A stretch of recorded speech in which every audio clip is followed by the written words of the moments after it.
এটা হচ্ছে চিতল মাছের পিঠের অংশটা। আমি এটাকে পুতো দিয়ে সেটে এই যে মেইন কাঁটাটা বের করে নিয়েছি, আর ছোট ছোট যে কাঁটা এগুলো বেছে এই যে ফেলে রেখেছি এক পাশে, আর চামড়া স্কিনটাকে আমি আলাদা করে রেখেছি চামচের চেঁচে। এই যে এখন এটাকে আমি আর এইখানে হলো সব এই ইয়াটা মাংসটা, যেটা মাছের যে মাংসটা মেইন, এটার মধ্যে আমি আদা রসুন বাটা, হলুদের গুঁড়া, মরিচের গুঁড়া, ধনের গুঁড়া, একটু জিরার গুঁড়া, ধনে পাতা আর একটু তেল দিয়ে এভাবে মেখে নিয়েছি। এখন এটাকে আমি একটা শেপ দিব। আমার এটা এখানে একটা শেপ দিব। এই যে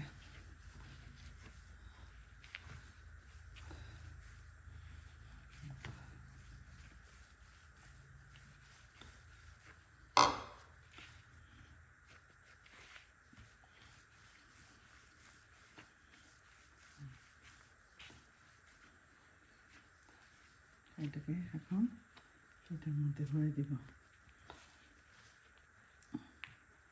ছোটোবেলা আমার খুব মজা লাগতো এটা, মানে চিতল মাছ বা ফলি মাছ আনলেই আমার কাছে মনে হতো এই তো করতে হবে। আমাদের বাড়িতে হতো সবসময় এটা অনেক।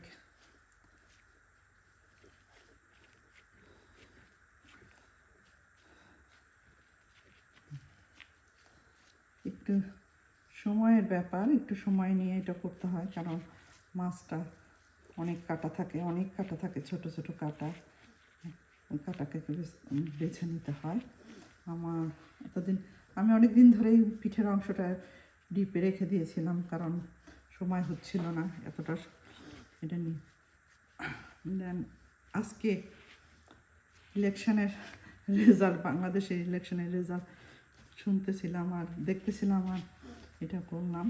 দেখা যায় এটা আমাদের খুব প্রিয় একটা খাবার, আমাদের ভাই বোন সবাই আমরা এটা খাবো। আমার বড় ভাই নাই, আমার সব ভাই বোন মনে হয় আমরা এটা অনেক পছন্দ করি,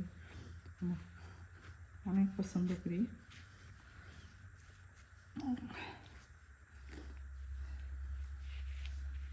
এটাকে তারপরে আমি এভাবে একটা শ্যালো ফ্রাই করে নিব। শ্যালো ফ্রাই করে নিলে এটা একদম সেট হয়ে যাবে। তারপরে আস্তে আস্তে পিস পিস পিস পিস করে কেটে আবার ভাজবো।